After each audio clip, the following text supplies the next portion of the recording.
just wasn't quite on the gas and ready whenever the 9 and the 11 took off there. Kevin Harvick, our ESPN in-race reporter, finds himself in third right now. Hey, Kevin, Dale Jarrett, you good to talk? Yeah. Hey, man, boy, y'all made some good strategy calls, get yourself into position here. How much are you thinking about this race to halfway, knowing that there could be some weather coming here? Yeah, it sounds like it's a race to halfway for sure.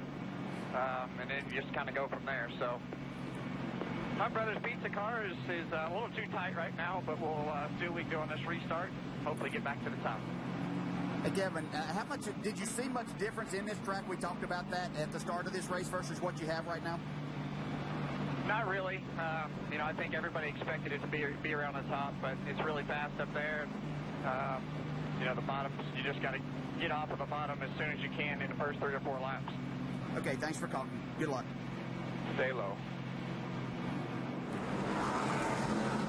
Kevin Harvick running in third position as the field comes around to get the 1-to-go signal. Ernie Cope watching the radar, watching his fuel calculations. With each caution lap that adds up, stretching that window a little more.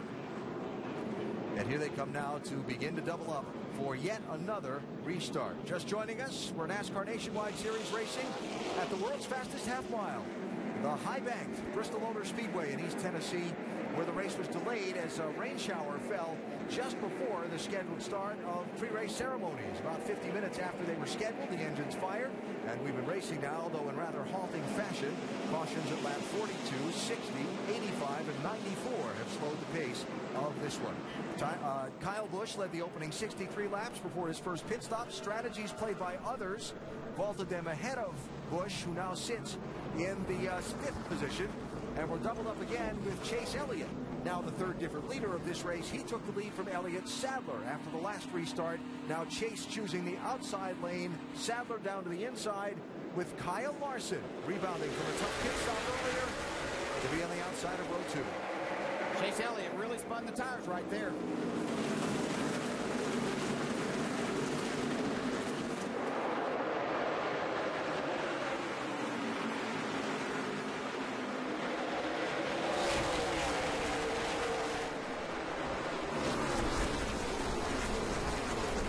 Clears Sadler to pick up second. Kyle Busch still working the low lane. Kevin Harvick trying to keep the top side occupied. Yeah, Harvick backed out so he could get up into that 4th spot at least, not lose any more than that, knowing that Kyle Busch was right there behind him. Kyle trying to make this inside work to try to get 1 or 2. He's really going to need to get by the 11 car. You can see just how good that 54 car is handling down on the bottom. Kyle Larson up out of the groove, stacks everybody up. Can Kyle Busch really take advantage of this?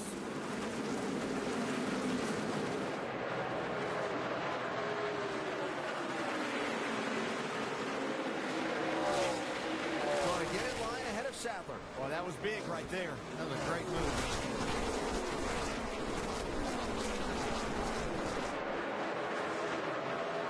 Kevin Harvick trying to find a way around Elliott Sadler to see if he can stay in touch. Watch 42 here of Larson. You almost have to stop when you get completely out of the groove. You see, he got up a little bit as he tried to get back and power up there. Back in and wiggle. And so, for second place, Kyle and Kyle.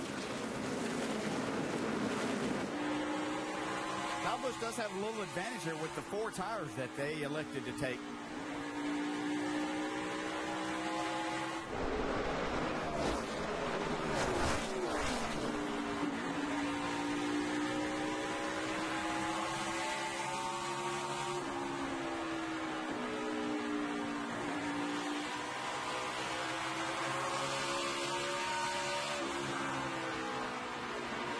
When you ride on board for a couple of laps like that, you hear just how little the driver's out of the gas here, and you see how quickly the next corner comes up upon you. You get on that straightaway, and before you can probably inhale and exhale, you're in the next corner.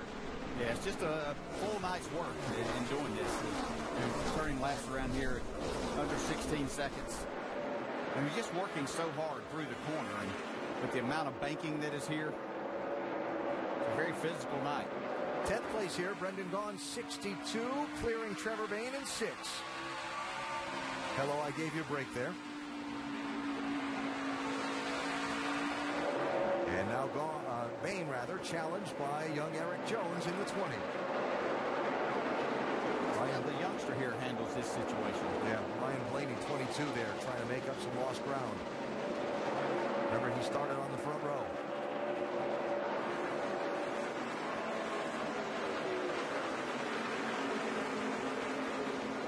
Blaney finished 4th in the race here back in March.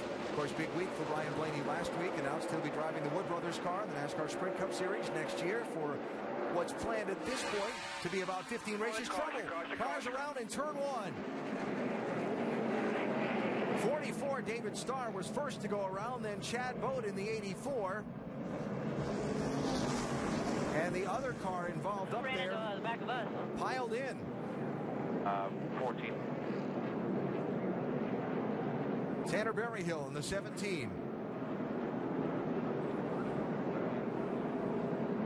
Just hold tight. Still got about 10 to come by you here. That was kind of bizarre looking.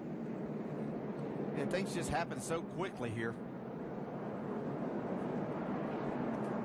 And yellow flag number 5 is out in this one. We've actually got the car stopped for a minute. As you can see, all the stuff rolling down across the track. Yeah, all that mess has to get cleaned up. So field being stopped and the red flag is going to be put out. There's Chad Boat coming out of his car. Good to see. You saw Tanner Berryhill roll his car down the bank.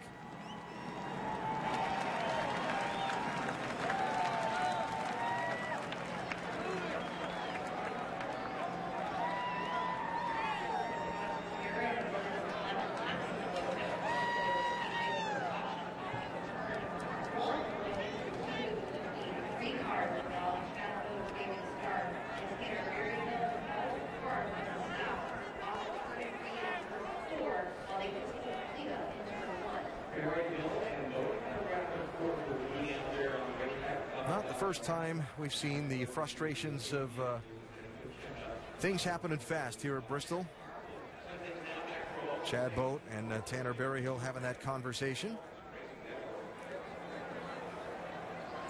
And now that perhaps awkward moment where they both get in the same ambulance and ride into the infield care center. Yeah, but I'm not sure that those two were actually the ones that started. Yeah, so right here's kind of where it started. Right, David Starr was the first one to go around. He gets hooked a little bit there in the right rear. It looked like Matt DiBenedetto. But I think what they might have been talking about is, so those cars were just coming on to the front stretch when this is happening.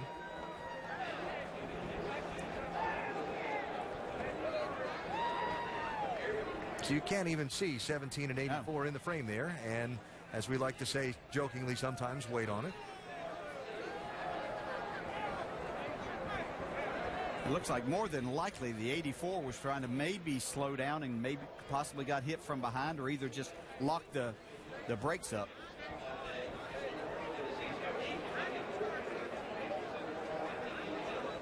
Wow, pretty good look. Yeah.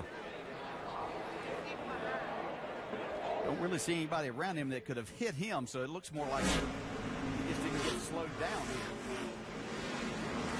Oh, it's 17 hit the inside wall. Couple of hard hits. That got into David Starr, which caused a chain reaction. Chad Boat and Tanner Berryhill. Let's see if we can clear that up a little more. I believe maybe the 17 possibly got. Yeah, 84 and 17 hit way back there on the straightaway. It was just on the right side of the picture. Yeah, so that's what they were discussing. Yeah. It was what happened to them as they came down into turn 1.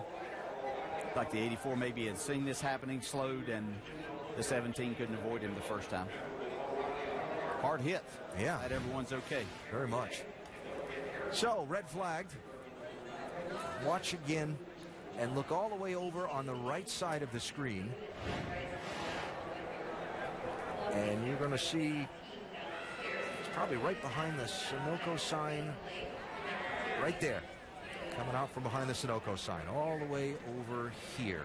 Okay. Yeah, that actually looks like maybe the 84 is one that got in the back of the 17 and sent him spinning down into the inside wall. and came back to hit him, who then in turn went and hit the 44. Pretty bizarre, but that's what Bristol is.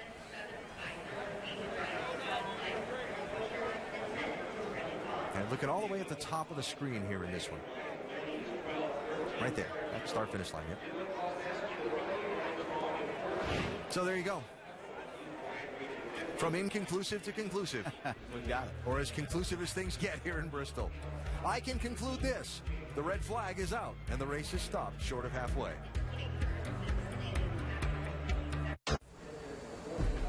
Under caution for the 5th time back at the Bristol Motor Speedway.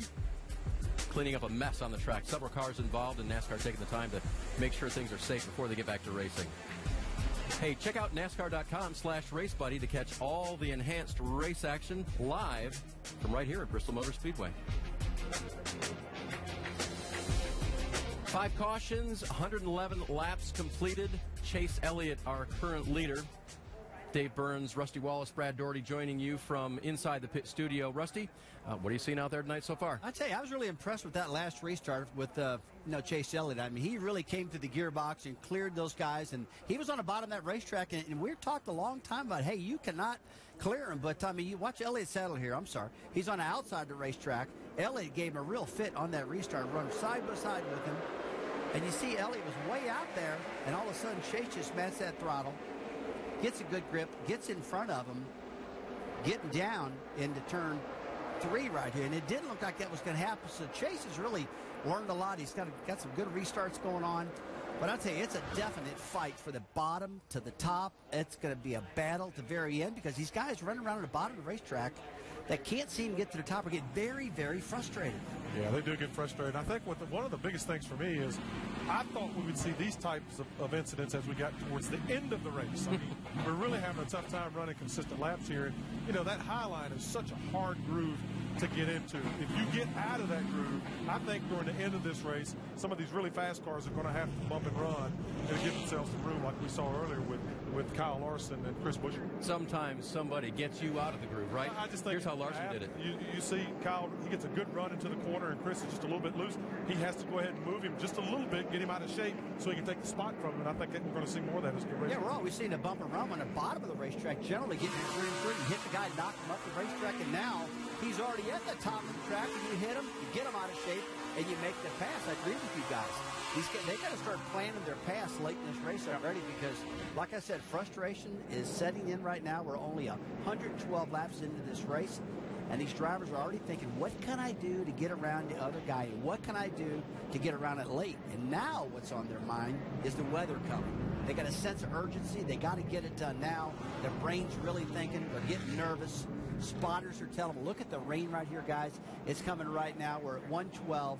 Remember, we've got to get to 150 to make this a race, an official race. So we saw Kevin Harvick also using the nudge and run to make his way to the front. Early strategy call by Harvick and a few others who came down pit road before the first competition caution just to take tires. And then when the competition caution came out, only had to take fuel and really gain some spots. It's the same old thing. It's track position.